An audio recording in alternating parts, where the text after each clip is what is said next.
Muy bien, entonces Marcos capítulo 16, gloria al Señor. Vamos rápidamente, hermanos, a leer del verso 14 hasta el 20, ¿ya? Recordemos, mientras usted va buscando, que el mandamiento que el Señor Jesús dio a la iglesia es el mandamiento que hemos recibido todos los que nos hemos constituido en la iglesia de Jesús, en la iglesia de Cristo. Amén. Bien, vamos a participar todos, vamos a leer de manera alternada. Yo leo un verso y ustedes leen el que sigue, del verso 14 en adelante. Dice así: finalmente se apareció a los 11 mismos, estando ellos sentados a la mesa, y les reprochó su incredulidad y dureza de corazón, porque no habían creído a los que le habían visto resucitado.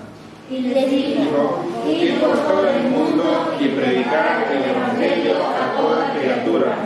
El que creyere y fuere bautizado será salvo, mas el que no creyere será condenado. Y estas señales seguirán a los que creen: en mi nombre echarán fuera demonios, hablarán nuevas lenguas, tomarán en las manos serpientes, y si bebieren cosa mortífera no les hará daño. Sobre los enfermos pondrán sus manos y sanarán. Y el Señor, después que les habló, fue recibido arriba en el cielo y se sentó a la diestra de Dios. Todos leamos juntos el verso 20. Y ellos, saliendo, predicaron en todas partes, ayudándoles el Señor y confirmando la palabra con las señales que la seguían. Amén. Qué bueno, hermanos, que todos hayamos podido disfrutar de esta lectura. Y vamos a recordar lo que el evangelista Marcos nos está ofreciendo. Recordemos, quizás para el conocimiento también de todos, que el primer evangelio que se escribió fue el evangelio de Marcos. El evangelio sinóptico se dice porque es el más chiquito, digamos, de los 4 evangelios. Marcos es el más pequeño. Entonces, este evangelio, hermanos, Marcos no fue discípulo de Cristo, pero recibió la información de primera mano de los apóstoles. Fue un hombre que fue usado por Dios, por el Espíritu de Dios, para poder en ese tiempo, hermanos, registrar de manera fresca, podríamos decir, las enseñanzas de Cristo. Amén. Las enseñanzas del Señor Jesús y de los discípulos. Recordemos que los discípulos estuvieron 3 años con Jesús, todo el tiempo. Tenemos que verlo, qué significaba y de qué manera alguien era discípulo en ese tiempo dentro de la cultura judía. Amén. Por ejemplo, acá en nosotros, en nuestra cultura, los alumnos van en la mañana y por la tarde luego regresan a su casa, ¿no? En la cultura hebrea no es así. Hablando del discipulado, la persona se constituía en discípulo para estar las 24 horas con el maestro, como dicen, 24/7. Sí, todo. Por eso es que a un discípulo, hermano, se le quedaba bien grabado todo lo del maestro. Y eso lo encontramos cuando usted lee los evangelios, cuando el Señor Jesús lo toman prisionero para llevarlo a juicio, ¿no? Y Pedro lo sigue de lejos, ¿recuerdan?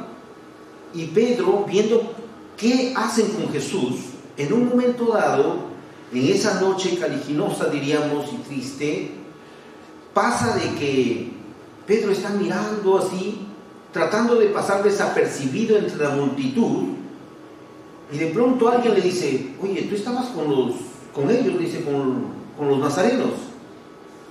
Y Pedro niega, dice: no, yo no he estado. Y trata de escabullirse. De pronto, en la tercera vez, dice que una mujer le dice: tú eres de ellos. Y él dice: no. ¿Cómo que no? Hasta hablas igual que ellos, le dice. ¿Qué significa eso? Que el discípulo, tanto estar cercanamente del maestro, hasta su manera de expresarse, sus palabras, y de repente hasta el tono de voz se le pegaba de su maestro.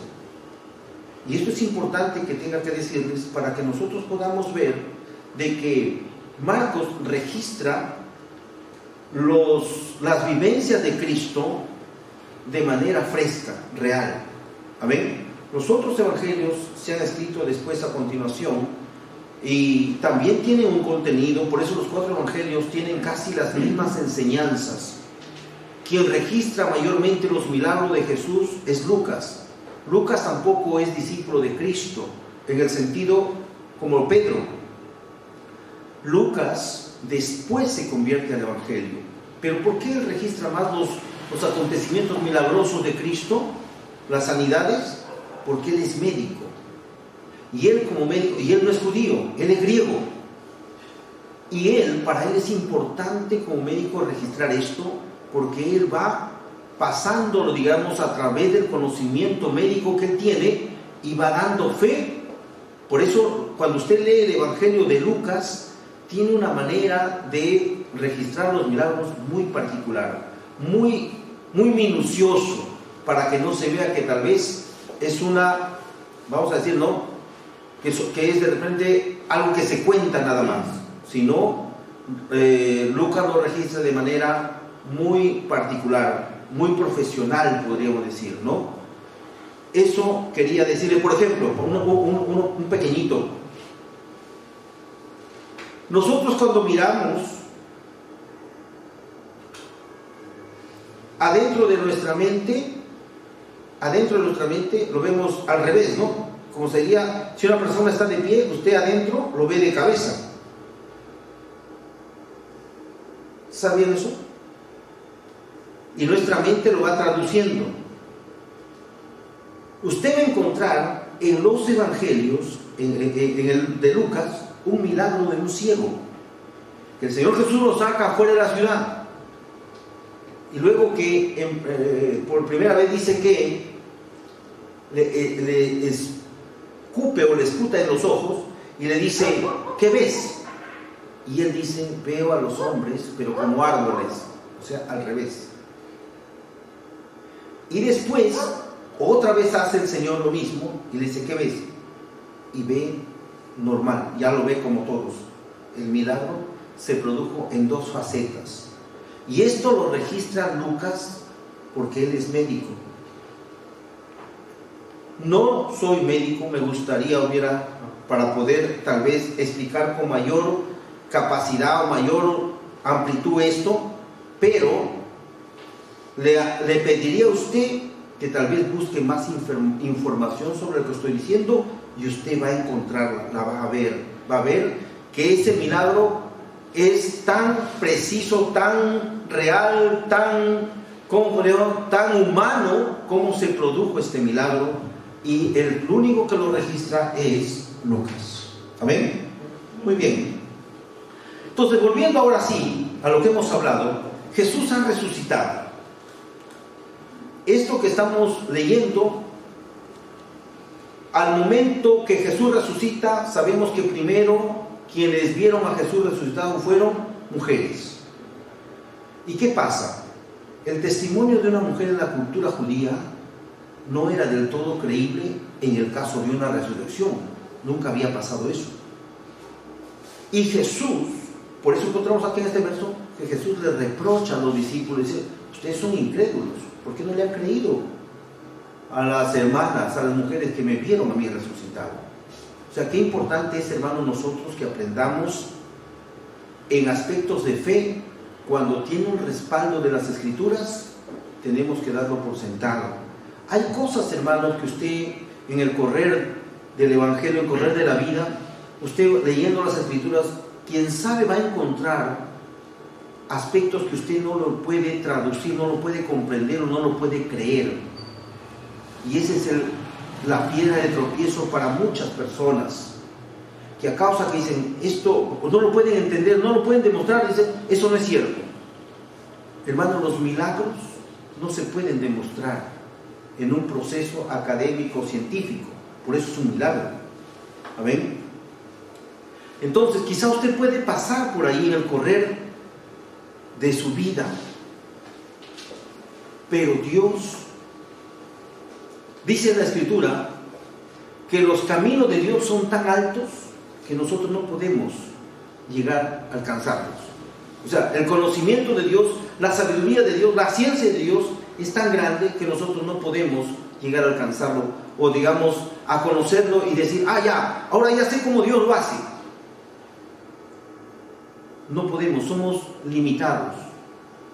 Pero llegaremos en la eternidad, en el reino de Dios, a tener la perfección, y podremos, dice el Señor, entender todo el conocimiento de Dios.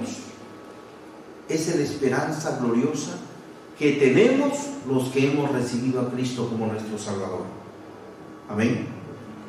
Entonces, después que Jesús le reprocha la incredulidad a los discípulos, el Señor ahora pasa a darles un mandamiento y le dice: id, vayan a predicar el Evangelio. ¿Qué significa la palabra Evangelio? Buenas noticias. Buenas noticias. ¿Amén? Y cuando hablamos del Evangelio de Cristo, buenas noticias de salvación, porque Jesús significa Salvador. Si alguien aquí se llama Jesús, también le podemos decir Salvador. Eso es lo que significa Jesús. Y si alguien se llama Jesús, es Salvador. Y si alguien se llama Salvador, se llama Jesús. En la cultura hebrea, todos los nombres tienen un significado. Todos los nombres. ¿Amén? Bien. Entonces Jesús ahora les da un mandamiento: vayan y prediquen el Evangelio a toda criatura. Significa, hermanos, que el Evangelio de Cristo es para el mundo entero, para todos. Para todos. Por eso es que en el libro de los Salmos dice: de Jehová es la tierra y su plenitud, el mundo y los que en él habitan. Significa, hermanos, que Dios es el creador de todo y el dador de la vida. Y Él tiene el gran interés de que todos sean salvos. Por eso dice que prediquen el Evangelio a toda criatura, para que se salven. En esa predicación entramos nosotros, los que hemos recibido a Cristo, y comenzamos a conocer a Jesús y el propósito del Evangelio aquí en la tierra. Entonces, Jesús da aquí órdenes, y el verso 16 es un versículo sumamente poderoso, hermanos. Y dice: el que creyere será salvo. Miren, creer al Evangelio, creer que Cristo es el Salvador del hombre, eso nos convierte en personas salvas. ¿Sabe? Hemos hablado acá algunas veces sobre la salvación. La salvación es que una persona nunca más será condenada por Dios a causa de sus faltas que ha cometido a Dios, sus pecados. El pecado, la palabra pecado, hermanos, significa no haber hecho lo correcto. Pero se aplica mayormente es no haber dado en el blanco. O sea, cuando alguien va a disparar, debe dar, ¿usted ha visto esos circulitos que hacen? Debe dar en el centro. Si sale un poquito afuera, ha pecado, no ha dado en el blanco, ha fallado. Pecado significa etimológicamente haber fallado, no haber dado en el lugar exacto, preciso. Entonces, es una palabra griega que se ha aplicado, se ha tomado para decir: nosotros, cuando dejamos de pecar, cuando comenzamos a dar en el blanco, aunque no lo damos todo el tiempo, pero comenzamos a aprender cómo se da en el blanco. Ese dar en el blanco es hacer la voluntad de Dios. ¿Me estoy dejando entender? Amén. Entonces, el que cree en Cristo, en primer lugar, El que cree que Jesús es el Salvador del hombre y lo recibe en su corazón como su Salvador en su vida, es su único Salvador, ha dado en el blanco. ¿Amén? ¿Por qué? Porque Dios el Padre es el que envió a Cristo para salvar al hombre, a nadie más. El único Salvador del hombre es Cristo. Amén. No hay otro. No hay otro. Eso usted lo va a ir y lo vamos a ir conociendo en el correr de nuestras reuniones, de nuestras enseñanzas. Usted lo va a encontrar. Porque no hay otro nombre dado a los hombres en el cual podamos ser salvos, sino Jesucristo, hombre.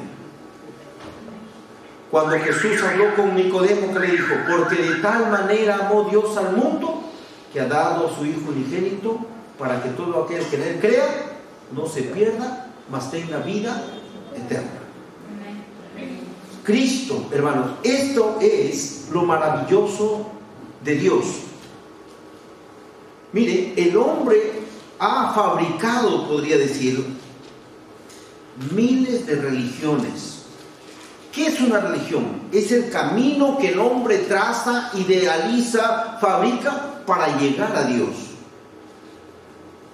Es lo que el hombre dice: yo hago esto, hago aquello y llego a Dios. Pero el Evangelio de Cristo es el camino que viene del cielo a la tierra y lo presenta a cada hombre, como que hubiera una escalera que Cristo haya hecho y llega acá a la tierra, y Jesús le dice: ¿quieres ir al cielo? Sube la escalera. Esta es la que te lleva al cielo. Y esa escalera se llama Jesús. Por eso Cristo dijo: yo soy el camino, la verdad y la vida. Nadie viene al Padre sino por mí. Gloria a Dios. Amén. Entonces, todas las religiones del mundo, comience usted a conocerlas. Acá hemos estudiado algunas sectas, pero todas caen en la misma categoría, que es el hombre que busca cómo salvarse haciendo lo que él cree hacer mejor. Pero Dios no lo acepta. ¿Por qué? Porque el camino que hizo Cristo es un camino que Dios había determinado desde antes de la fundación del mundo. Significa que Dios, cuando hizo la creación, Dios ya tenía el conocimiento que Adán y Eva iban a pecar. Y ya Dios tenía la solución a todo eso, de enviar a su Hijo en el tiempo indicado para que Él muriera en la cruz y diera salvación al hombre. La falta que se comete como pecado ante Dios merece la muerte del pecador. Por eso dice la Escritura: por cuanto todos pecaron, están destituidos de la gloria de Dios. El pecado nos ha cerrado la puerta para llegar al Señor. Y luego dice: mas Dios muestra su amor para con nosotros, que siendo aún pecadores, Cristo murió por nosotros. Por eso que Cristo vino y murió no por los buenos, sino por los malos. Amén. Amén. Eso es la riqueza de Dios, la misericordia abundante de Dios. Que Dios ama al pecador. Amén. Lo que Dios no ama es su pecado. Pero Dios viene al pecador para ayudarlo, para fortalecerlo, para transformarlo, para que él pueda tener una vida diferente y comience a hacer lo bueno. Amén. Entonces, cuando aquí el Señor Jesús le dice a sus discípulos: el que creyere y fuere bautizado será salvo. El que recibe la salvación de Dios que ha dado en Cristo Jesús se salvará. Pero el que lo rechaza será condenado, dijo. ¿Qué significa esto? Que el que rechaza la salvación que Dios el Padre ha dado a la humanidad en su Hijo Jesucristo, ya no queda otra esperanza más. Ya no hay más que Dios pueda hacer por el pecador. Lo dio todo, su Hijo, para que salvara a ese pecador. Y si rechazamos a Cristo, estamos rechazando la salvación que Dios dio. Amén. Eso es lo que dice la Escritura. Bien, luego el verso 17 habla de las bondades que Dios da a quienes se convierten en discípulos de Jesús o en seguidores de Cristo, que creen en Cristo. Y ahí encontramos, dice, las señales que va a haber. En mi nombre echarán fuera demonios. Esto es poderosísimo, hermanos. Los demonios existen, son reales. La brujería es real.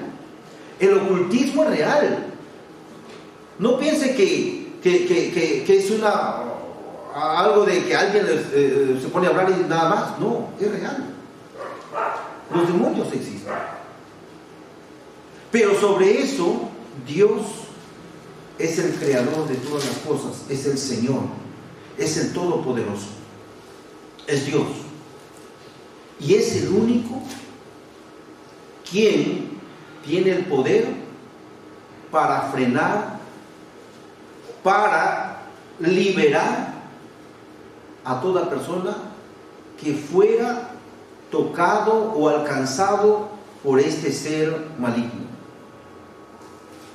Los espíritus malos solamente obedecen al poder de Dios, no solamente cuando alguien toma el nombre de Jesús. Alguien que no tiene a Cristo en su vida puede tomar el nombre de Cristo, pero los espíritus malos no le van a obedecer. Amén. Eso lo conoceremos en el correr del tiempo, hermanos. Una persona que recibe a Cristo con todo su corazón, no solamente proclama el nombre de Jesús, sino que Dios opera poniendo su Espíritu Santo en esa persona. El Espíritu de Dios es el sello, es la marca que los espíritus malos pueden ver en esa persona. Por eso el apóstol Juan dice que todo aquel que es del Señor ha vencido al mundo. ¿Por qué? Porque el único quien puede vencer al mundo es aquel que tiene al Espíritu Santo en su persona, en su vida. Amén. El Espíritu de Dios es el que nos da cobertura de este ser maligno. Bendito sea el Señor. Entonces, el verso 17 nos habla que en el nombre del Señor Jesús echaremos fuera demonios. Luego, la evidencia que el Espíritu Santo está en la persona es que en un momento dado de su vida, dice que hablará nuevas lenguas. El Señor lo determinó así. ¿Qué cosa es nuevas lenguas? Hablar idiomas que nunca usted aprendió, pero un idioma que exalte el nombre del Señor. No solamente idiomas terrenales, sino también angelicales. Solamente lo entenderán aquel que tiene el don para poder entender ese lenguaje. Por eso es que la Escritura nos enseña cómo ministrar esta virtud, diríamos. Amén.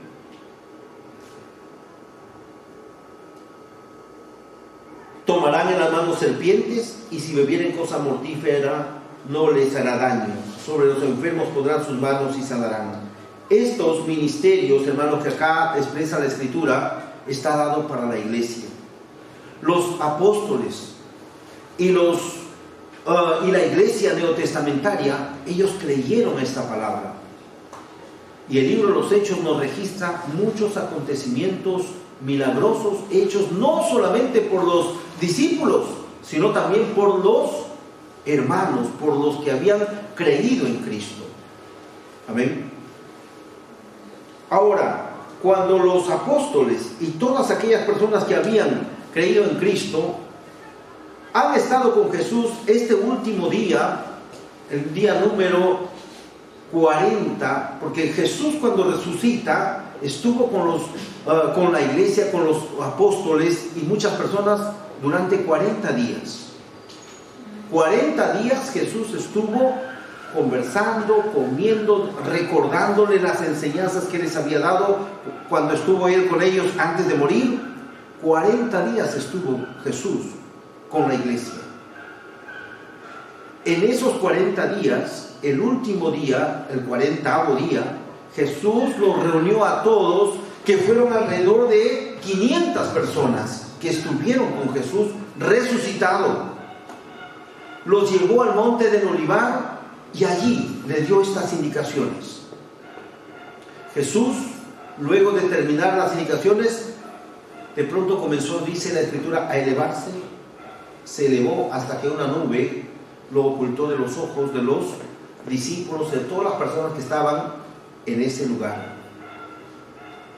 Jesús, el Señor, después de dar estas indicaciones, el verso 19 es importante que lo consideremos.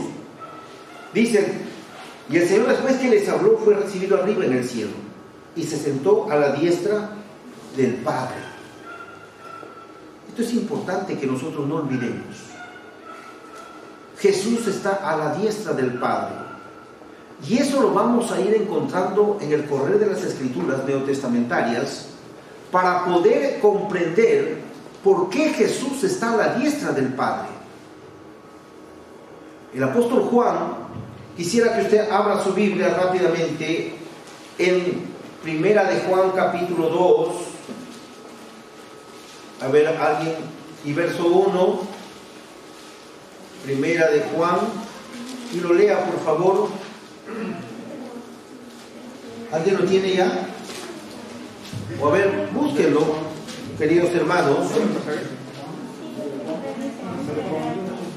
Primera de Juan está antes de Apocalipsis, está casi al final. Capítulo 2, verso 1. ¿Lo tiene alguien? A ver, léalo, hermana, por favor. Hijitos míos, estas cosas os escribo para que no pequéis. Y si alguno hubiere pecado, abogado tenemos para con el Padre, a Jesucristo el justo. Amén. Jesucristo está a la diestra del Padre para interceder por todos aquellos que son quienes han recibido a Jesús como su Salvador, a todos los salvados. Eso significa, hermano, que todos los que hemos recibido a Cristo no somos perfectos. Nuestros pecados que cometamos, no porque lo deseemos, sino porque caemos en las trampas del maligno, pero somos culpables. Cristo es quien nos libera de esa culpa. Amén. Bien, los apóstoles, luego que Jesús subió a los cielos, el verso 20 dice: y ellos saliendo predicaron en todas partes.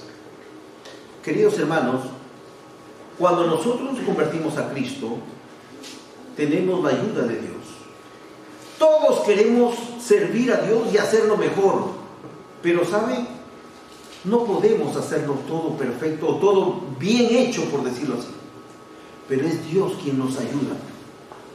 Tenemos el deseo, la voluntad, pero en ese querer, por eso dice: ayudándoles el Señor y confirmando la palabra con las señales que la seguían. Queridos hermanos, esto es importante. Miren, yo he escuchado algunas expresiones como esta: ¿por qué no se hacen milagros como dice la Biblia que sucedían milagros? ¿Por qué hoy no hay milagros? Y sabe, a causa de que se ha producido ciertas, yo diría, excesos, a veces de los líderes, de los pastores, y que se ha mencionado por las noticias. ¿Qué cosa?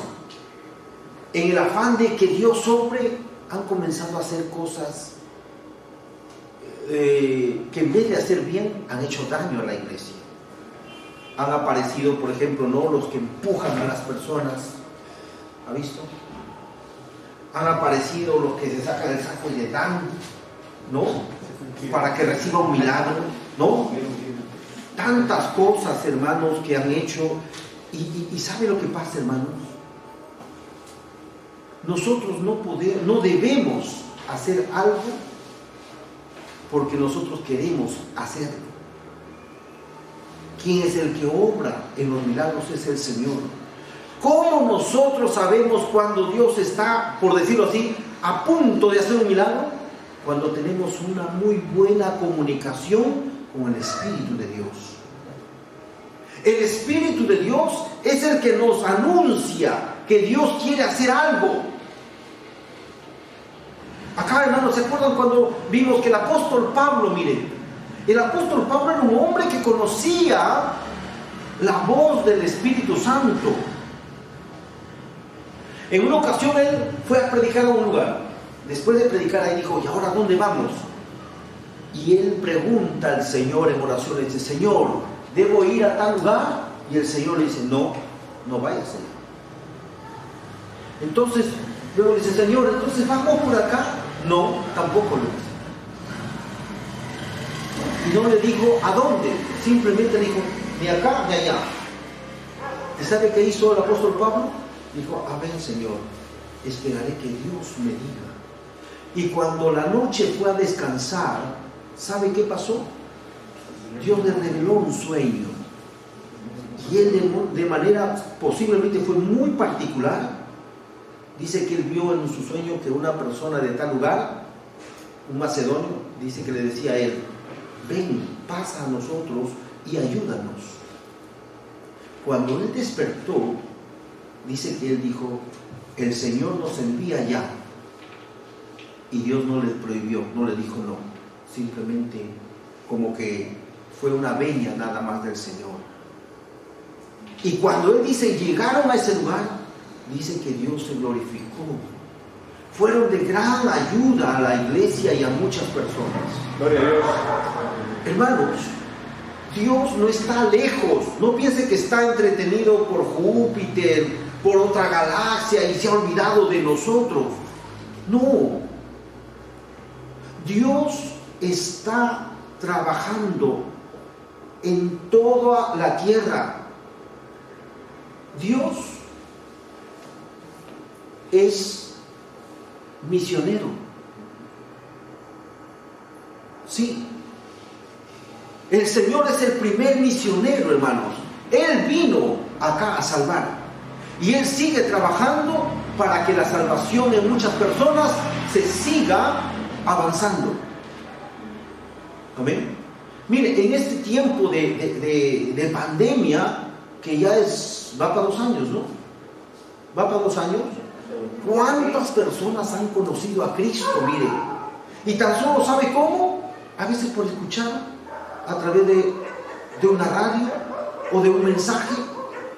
No han ido a una iglesia, pero hay algo invisible pero poderoso que entró en su vida cuando de repente quizá escucharon un 10% de un mensaje o una palabra o algo pequeño, pero algo invisible poderoso entró en la vida de esa persona que lo conectó hacia Dios, y a partir de ahí tuvo el deseo de acercarse a Dios. Otras personas han conocido tal vez a causa de la pérdida de un familiar. Recién allí han reflexionado en lo relacionado a la muerte y qué va a pasar conmigo. Dios es el evangelista más grande, hermanos. Dios ha trabajado. Ahora, si usted quizá está aquí y quizá no mucho escuchó la palabra, pero usted ahora dice, yo quiero servir a Dios. ¿Sabe quién ha trabajado en su vida? No fue el hermano, no fue el pastor, no fue nadie. Es Dios, su Espíritu. Así es, hermanos. Yo hoy estoy delante de usted. Y lo que estoy tratando de hacer es transmitirle que usted conozca al Señor, cómo Dios está obrando para que usted se salve. Dios envía a Cristo, el Dios invisible que es Espíritu se hace humano y comienza el plan de salvación. Y ahora estamos aquí. Amén. Si yo le diría a usted, ¿cuántos de ustedes quieren renunciar a Cristo? Ya no quieren saber nada de Cristo. ¿Cuántos levantan la mano? A ver, ¿alguien levanta la mano? Y entonces yo le digo, ¿cuántos quieren ser fieles a Cristo hasta el último momento de sus vidas en esta tierra? Levanten la mano. Amén. ¿Se dan cuenta? ¿Acaso yo le pagaba a usted para que levante la mano? Tal vez le dije, oiga, no me vaya a hacer quedar mal cuando yo pregunte esto, levante la mano. No. Usted ama a Cristo. Somos hermanos en Cristo. Yo también quiero ser fiel. ¿Cuántas veces lo he expresado, hermanos? Oren por mí. Yo también quiero ser fiel hasta el final, como cantamos. Todos tenemos nuestras luchas humanas, pero amamos a Cristo. No somos perfectos, pero amamos a Jesús. Cuando hacemos algo indebido, hay algo acá adentro que no nos deja quietos, ¿verdad? ¿Siente eso o no? ¿Verdad? Ya no es lo mismo. En cambio antes, cuando no habíamos recibido a Cristo, hacíamos lo que no queríamos y no pasaba nada. No había nada. Y hasta la gente, oye, debes tener vergüenza de haber hecho. Pero ahora ya no. Algo pasa. Y que no es que nos den como un garrote, sino de manera honesta, de manera humana. Decimos, sí, he hecho mal, vamos, Señor. Hasta avergonzados. No lo vemos con estos ojos físicos a Dios, pero sentimos una vergüenza terrible cuando nos acercamos y tener que confesarle. ¿Le pasa eso o no? Pero luego que le decimos, Señor, algo vuelta invisible, poderoso, se apodera de nosotros y esa culpabilidad, esa carga, se fue, ¿verdad? Y nos quedamos libres y podemos cantar y podemos decir esto o aquello, ¿no? Y aún, si alguien nos puede decir, porque notó nuestra falta como hermanos, decir, oye, como hermano, tú eres hermano, has hecho eso, pero si ya hemos sentido el perdón de Dios, usted tiene nuevas fuerzas y dice, sí, pero el Señor me perdonó. Tú no me puedes perdonar, para ti sigo en falta. Pero eso no me preocupa. Lo que a mí me interesa es que el Señor ya me perdonó y siento aquí la paz de mi Dios. Y sigue avanzando. ¿Se han dado cuenta de eso? Eso debe enseñarnos, mostrarnos que Dios es real, hermanos. Amén. Ahora, el Señor ordenó, hermanos, que entráramos a las aguas del bautizo. Esto tiene una simbología espiritual. Cristo, Él se bautizó en las aguas del Jordán. ¿Recuerdan, no? Juan el Bautista lo bautizó. No como viene en la película que saca como una especie de tazoncito, ¿no? Y le echa a la cabeza de Jesús y... No, el bautismo es por sumersión, porque tiene una figura muy particular para entender. Cuando nosotros somos sumergidos dentro del agua, tiene la simbología de la muerte de Cristo. Y cuando salimos del agua, simboliza la resurrección de Cristo. Todos los que entramos a las aguas del bautismo hemos resucitado con Cristo. Ya nosotros tenemos una vida nueva. Por eso es que en 1 Corintios 5:17, ¿qué dice? De modo que si alguno está en Cristo, nueva criatura es. Las cosas viejas pasaron y a partir de ese nacimiento, de ese levantarse de las aguas, es una nueva criatura. Eso lo declara la Escritura, o sea, Dios. La gente puede decir mil cosas. No, para mí eres el mismo. Bueno, eso es para ti, pues, para Dios yo creo lo que Él me dice. ¿Quién es el que dice la verdad? ¿Una persona o Dios? Dios. Punto. Así funciona el reino de Dios. Amén. Cristo le dijo a este hombre que su hija estaba muriendo y bueno, la mujer por atrás que tenía flujo de sangre y se demoraba, y de pronto viene una persona y le dice: oye, ¿sabes qué? Tu hija se murió, le dice. No, ya no lo molestes al maestro. Y Jesús escucha. Yo pienso que esa noticia, al escucharla, lo derrumbó a este hombre. Era, dice, su única hija de 12 años, a quien él amaba tanto, y estaba enferma en su casa, y él ha ido a buscar a Jesús y le ha dicho: Señor, por favor, vamos a mi casa, mi hija se está muriendo. Si tú pones tu mano sobre mi hija vive. Y Jesús le dice: bien, bueno, pero la multitud era tanto, su casa estaba distante y tenía que esperar. Y en eso de esperar, le dan la noticia que su hija muere. Yo estoy seguro que fue terrible para este hombre, pero Jesús escuchó. ¿Y sabe qué le dijo Jesús? Se acercó y le dice: no temas, le dice, cree solamente, tu hija vive.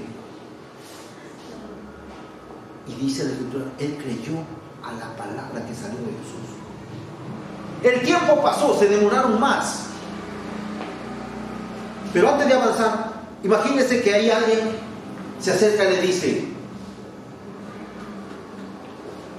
¿Jesús te ha dicho que tu hija vive? Sí. Te he engañado, tu hija está muerta.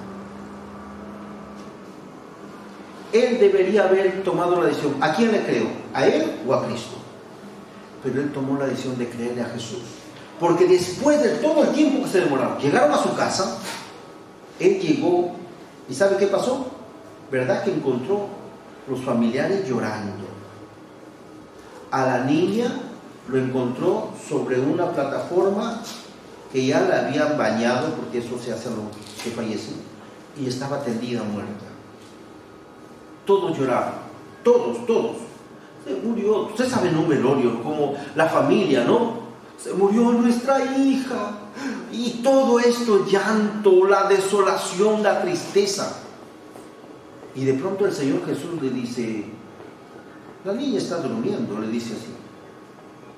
Y cuando los que escucharon, dice que unos comenzaron a burlarse. ¿No? Durmiendo, no sabe nada ese, está muerta. Así es la gente incrédula. Atribuye expresiones a veces despectivas y fuertes, necias.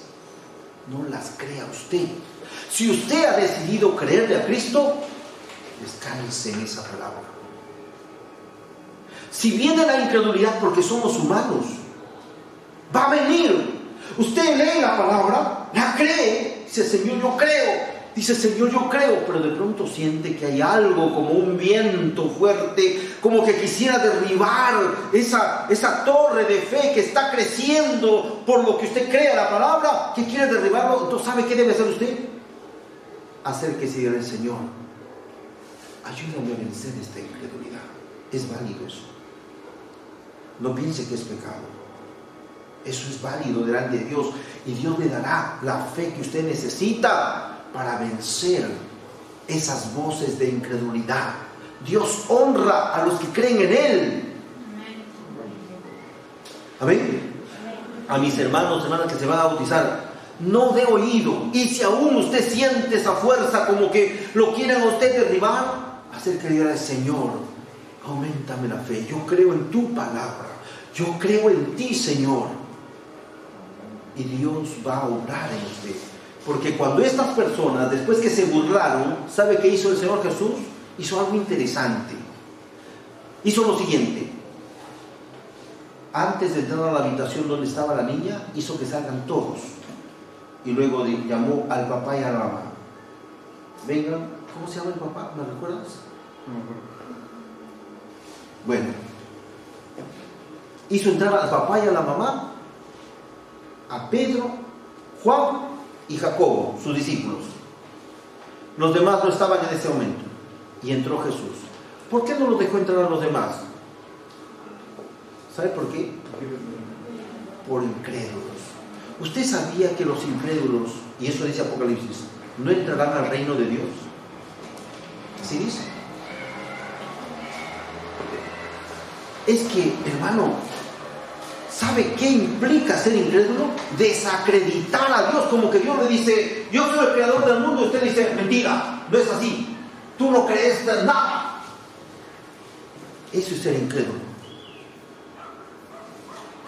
Ser incrédulo es desacreditar la gloria y el poder del Señor, del Omnipotente. Si Dios no lo destruye, es porque de Dios. Imagínense que usted se pone ahí y una hormiguita le dice, ¿qué te pasa? Tú no haces nada. Ahorita te agarro y te doy una paliza. Y usted lo mira a la hormiguita. ¿Podría usted ponerse a pelear? Si usted sabe, se acabó, no quedó nada. Eso haría Dios, pero Dios no es así. Recuerde que Dios es amor. Y Él quiere conquistarnos con amor. No por la fuerza, con amor. Por eso le pongo este ejemplo para que usted mire. Cuando alguien siente usted esa fuerza que quiere echar abajo su torre de fe que usted está construyendo, ¿no? Porque, hermano, construir la fe no es así nomás. Tenemos que vencer, caminar, creer.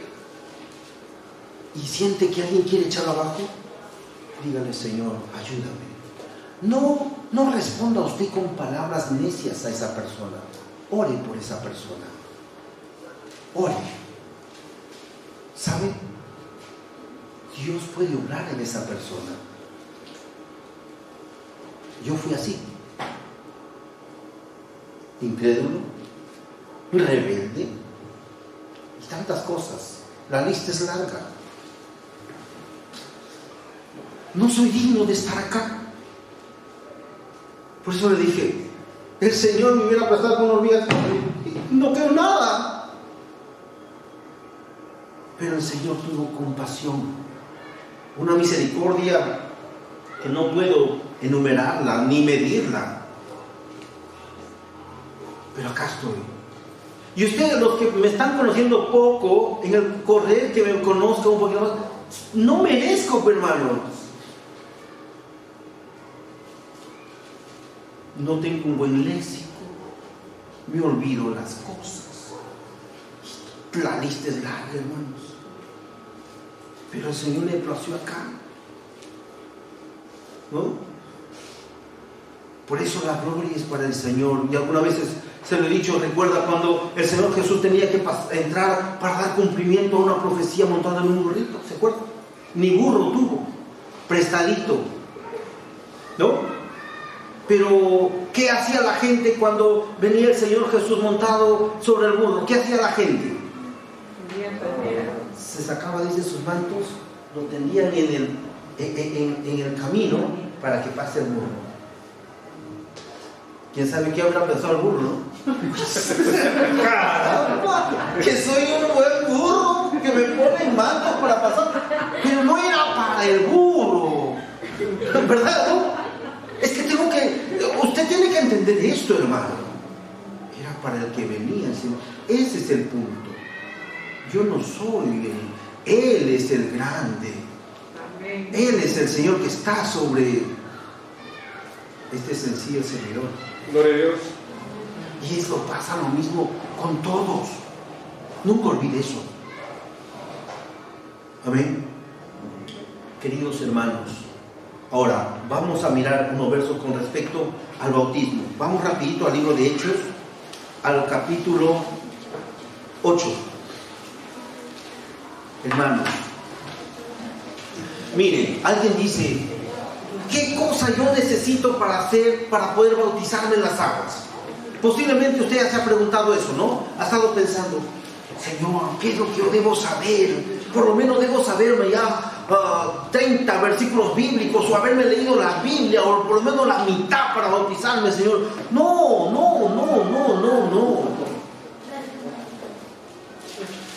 Hechos, capítulo 8. Vamos rapidito ahí. Es una hermosa historia, se lo voy a contar rapidito y luego la parte central lo vamos a leer, ¿ya? A ver. Miren, había un hombre, un etíope de Etiopía, que había venido a Jerusalén desde Etiopía, había viajado a Jerusalén a adorar a Dios. Este hombre creía en el Dios de Israel. Él no sabía nada de Jesús. ¿Quién sabe fue todo lo que hicieron con Cristo? Lo crucificaron y lo golpearon y todo. Y él estaba en Etiopía trabajando para la reina, ¿no? Llegó el momento que él viajó para presentar su ofrenda como creyente en el Dios de Israel. Él llegó a Jerusalén, presentó su ofrenda. Él ni siquiera podía entrar al templo, fíjese. Los gentiles no entraban al templo. Ellos solamente entregaban al sacerdote su ofrenda y el sacerdote lo presentaba al Señor y ellos estaban felices. ¿Amén? Nosotros somos gentiles, no somos judíos. Toda persona que no es judía, no tiene sangre judía, la descendencia abránica, es gentil. Pero ahora en Cristo somos el pueblo de Dios. Haber recibido a Cristo nos convierte en hijos de Dios. Amén. Gloria al Señor. Y este etíope, después que presentó su ofrenda feliz y todo, ya regresaba a su tierra, diríamos, ¿no? A su trabajo. Y en el camino venía leyendo una porción o un libro llamado el profeta Isaías, el que tenemos usted en su Biblia, el libro de Isaías, en un rollo. Antes se hacían los libros en rollo. Venía leyendo sentado en su carro, ¿no? Con sus soldados y una caravana, porque lo protegían, era un hombre importante.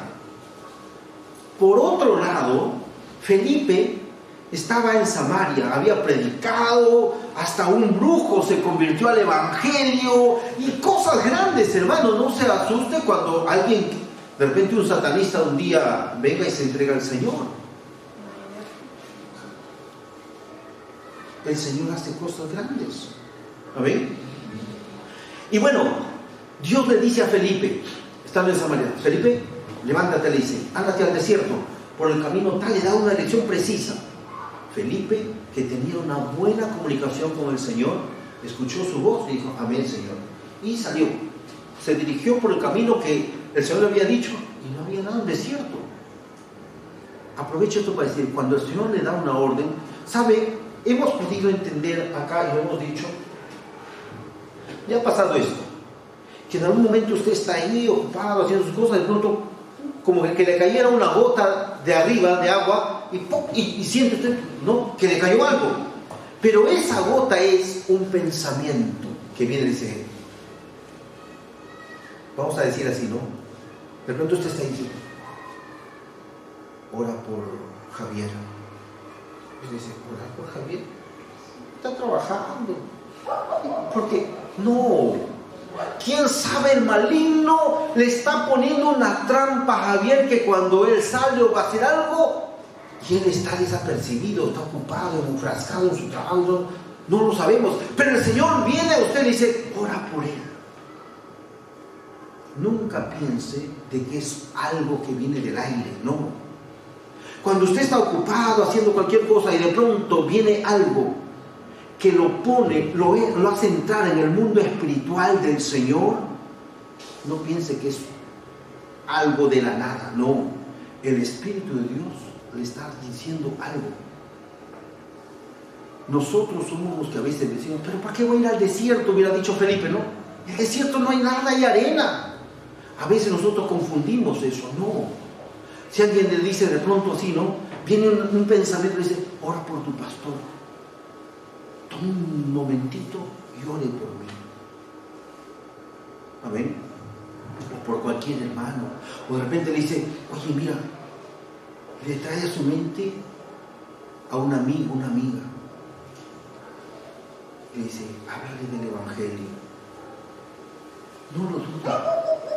Prepárese y presénteme de manera sabia, sensata. Dios está trabajando ya de antemano. Lo que pasa es que el Señor le dice, anda, porque quiero que tú seas quien lo vas a ministrar. Y Felipe viajó, fue. Y el Espíritu de Dios está guiando a Felipe. De pronto Felipe ve la caravana, él no sabe nada, y de pronto el Espíritu le dice, acércate a esa caravana. Amén. Felipe se acerca y está caminando al lado. Y de pronto pone oído y escucha que la persona que estaba viajando estaba leyendo al profeta Isaías. Y él, que era un conocedor de las Escrituras, así como los que ya conocen y los que están conociendo y los que van a conocer, rápidamente está leyendo al profeta Isaías. Y mire cómo son, hasta Dios obra en los tiempos de él. ¿Qué tal precisión el reloj de Dios? Porque justo él está leyendo, ¿sabe qué? Eso lo voy a leer conmigo, vaya usted ahí, Hechos capítulo 8 le dije, el verso 32 busque, a ver, el verso 32, ¿ya? ¿Está? Dice, el pasaje de la escritura que leía era este: como oveja a la muerte fue llevado, y como cordero mudo delante del que lo trasquila, así no abrió su boca. En su humillación no se le hizo justicia, mas su generación, ¿quién la contará? Porque fue quitada de la tierra su vida. Mire, justo estaba leyendo esto, y Felipe dice, este está leyendo de Jesús, del Mesías. Y le hace la pregunta y le dice, ¿entiende usted lo que está leyendo? Ahí usted lo va a leer en su casita. Y él dice, no, si hubiera alguien que me enseñe. Y él dice, yo sé, yo soy el experto. Yo soy de Cristo, ¿no? Y dice que le pidió, sube por favor. Se sentó a su lado y comenzó a presentarle a Cristo el Salvador, el Cordero de Dios que quita el pecado del mundo. Le presentó mientras iban avanzando, y dentro de eso le habló del bautismo en agua. Y ahora sí vamos a leerlo ahí. Mire, ve. Dice así, verso 35, busque usted el verso 35, dice, entonces Felipe, abriendo su boca y comenzando desde esta escritura, le anunció el evangelio de Jesús. Verso 36, y yendo por el camino llegaron a cierta agua, y dijo el eunuco, aquí hay agua, ¿qué impide que yo sea bautizado? Felipe le dijo, léanlo todos, crees de todo corazón y bien puedes. Siga. Creo que Jesucristo es el Hijo de Dios. Hasta ahí. Mire, este eunuco acaba de escuchar el mensaje de Cristo. Él no sabía nada. Y escucha que necesita él ser bautizado. Ni siquiera nadie le había hablado del bautismo al eunuco. No sabe nada. Pero él, mientras está escuchando lo que Jesús ha ordenado, que lo hemos leído en Marcos 16, 15, que dice, el que creyere y fuere bautizado será salvo, eso le está diciendo Felipe a este eunuco, a este etíope. Y él lo cree. Pero Felipe aún, como a veces somos nosotros, en especial yo, miren, van avanzando y dicen que ve un agua, ¿no? Quien ve el agua es el etíope. Dice, Felipe, mira, allá hay agua. ¿Qué impide que yo me bautice? Mire. Y Felipe un poco, ¿bautizarle tú? Sí, allá hay agua. Y el eunuco dice, ¿qué más debo saber? ¿Qué debo yo aprender? ¿Qué debo? Entonces Felipe dice, si tú crees de todo corazón que Jesucristo es el Señor, el Salvador, bien puedes. ¿Y qué responde él? Creo con todo mi corazón que Jesús es mi Salvador, es el Hijo de Dios.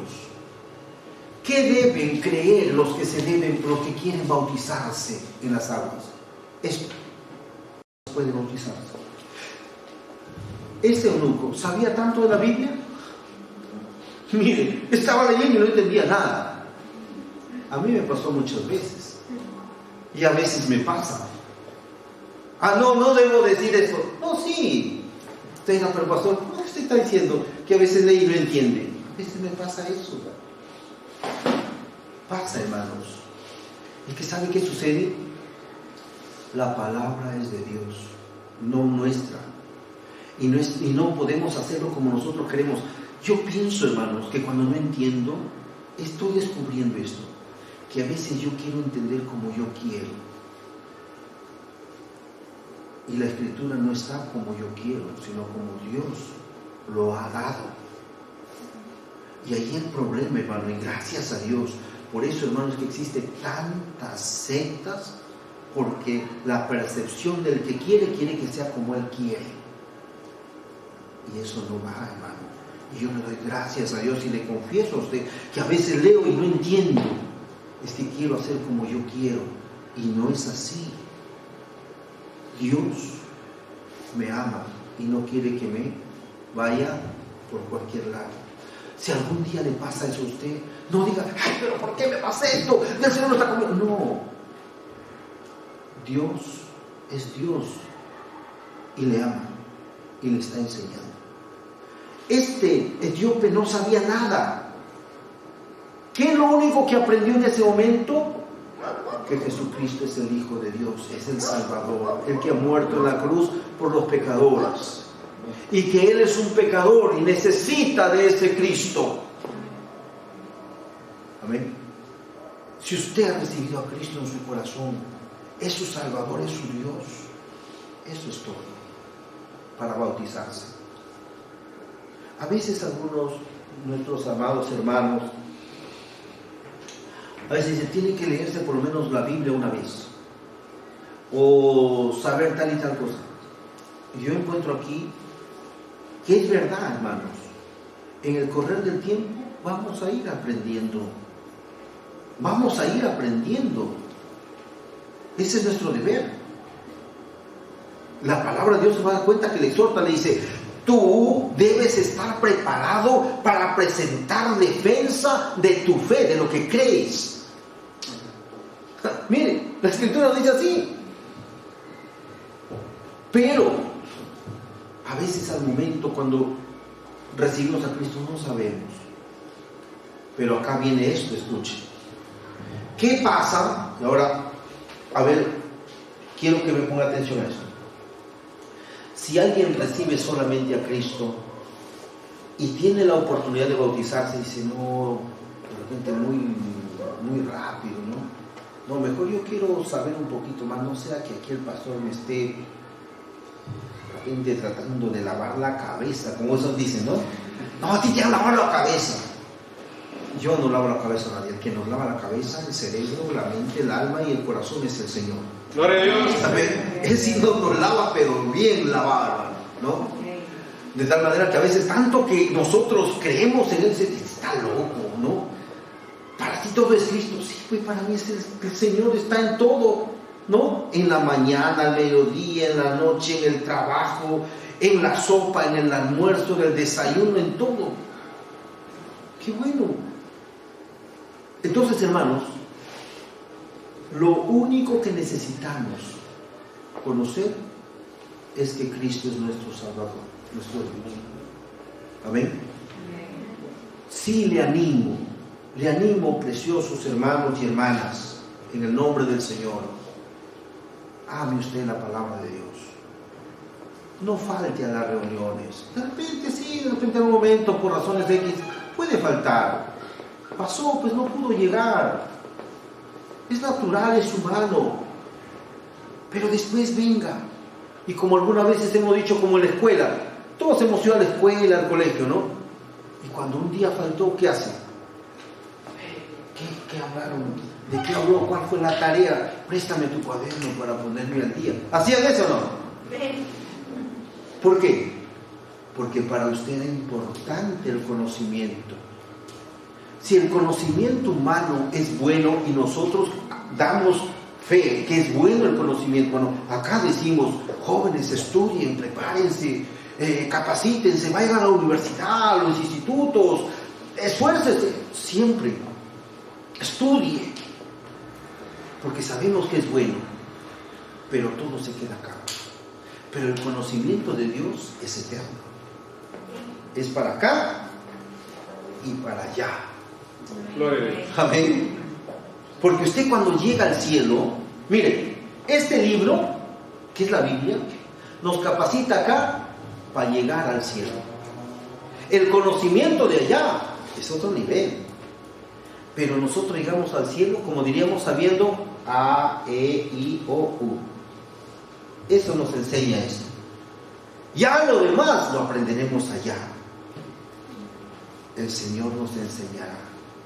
Por eso dice el Señor Jesús, le dijo: ustedes ahí me preguntarán todo lo que quieran, y ahí les voy a enseñar. Pero ahorita, porque ellos comenzaron a hacer preguntas al Señor, ¿no? Restaurarás el reino de la hora. El Señor dijo: cálmense, muchachos. Todas las cosas que ustedes quieran saber, lo van a saber para su debido tiempo. Es verdad, queridos hermanos. Dios les va a dar sabiduría, la sabiduría que viene de arriba. Usted sabe que hay dos sabidurías: la sabiduría del mundo y la sabiduría de Dios.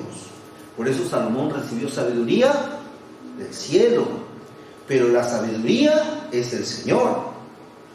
Como que a Salomón voy a figurar como que el Señor sacó una cucharita, le puso a la cabeza de Salomón. Sabio. Ni uno antes más que él fue más sabio que Salomón, ni después habrá otro. ¿Verdad? Pero la sabiduría del Señor vendrá a usted. Va a venir, hermanos. Le aseguro. Usted va a ser el mejor en donde usted esté. Si usted es médico, usted va a ser el mejor médico. Si usted es abogado, el mejor abogado. Si usted va a ser el técnico, el mejor, usted va a ser el mejor. ¿Por qué? Porque Dios le va a exaltar a usted. Eso dice el Señor. Así es, hermanos. Dios ha exaltado a todos los que confían en Él. Sepa eso. Nunca mire usted al Señor como alguien ajeno a usted, como alguien que no quiere darle lo mejor. Hermanos, Dios tiene grandes cosas, lindas, hermosas, poderosas, para dárselo a usted aquí en la tierra. No lo pierda. Solamente, como hemos cantado, sea fiel al Señor. Aléjese de lo malo. Eso hagamos, hermanos. Y si por razones X, pues, hermanos, nos hemos tropezado, hemos manchado nuestras vestiduras, vayamos al Señor. Nunca usted se sienta que el Señor lo va a rechazar. No es cierto. Hermanos, al Señor nos vamos con nuestras cargas, porque el Señor ha dicho así: vengan a mí los que están trabajados, cargados, yo les daré descanso. Nunca lo dude, querido hermano, hermana. Nunca, nunca, nunca, nunca. Amén. Aunque la gente le señale, aunque la gente se acoja de ese error, de ese pecado que usted cometió, nunca quede usted que la gente le grite, que quiera gritar lo que sea. Pero del Señor, Él espera para engrandecerlo. En la medida que vayamos conociendo la palabra, vamos a encontrar cómo Dios engrandeció a Pedro. ¿Quién era Pedro? Un incrédulo, ¿no? Señor, toda la noche hemos pescado y tú dices, ahorita van a pescar. ¿Cómo se? No. Pero el Señor le dice: tira la red. Ya, mira, Señor, lo voy a tirar en tu palabra. Yo te dije que no he pescado nada. O sea, si no sacamos nada es tu culpa. ¿Y qué pasó? La palabra del Señor falló. Tiraron la red y no podían sacarlo. ¿No? El que confíe, hermanos, en la palabra del Señor no pierde. Pablo, hermanos, un perseguidor de la iglesia, ¿no? Y después, ¿cómo lo vemos a Pablo? Sirviendo al Señor hasta el final. Pedro y todos, hermanos, con sus... venimos, es que, hermano, venimos a Cristo con todas nuestras cosas terrenales, imperfectas. Así venimos. En otras palabras, venimos chismosos, odiosos, peleanderos, insultones. La lista es larga, ¿verdad? Y el Señor así nos recibe. Y Él comienza a trabajar poco a poco. Y lo hermoso, lo grandioso, lo bello de Dios, ¿sabe cómo trabaja? Él trabaja con amor. Él no nos levanta de te he dicho, no. Con amor nos va enseñando. Es por eso, hermanos, que el Señor bendiga a todos. y a quienes quizás todavía no han recibido a Cristo, quién sabe hoy lo puedan hacer. ¿Alguien quisiera recibir a Cristo quizá en esta noche? Le dejamos la invitación. Cristo le ama más que nadie. Y mire, no me vaya a malentender esto que va a decir. Yo sé que sus padres le aman a usted muchísimo, pero el Señor le ama más. El Señor le ama más que sus papás. Así es, más que sus papás le aman. Bendito sea Dios. Rápidamente quisiera hacer, ¿hay alguien que se va a bautizar que tiene de repente alguna pregunta?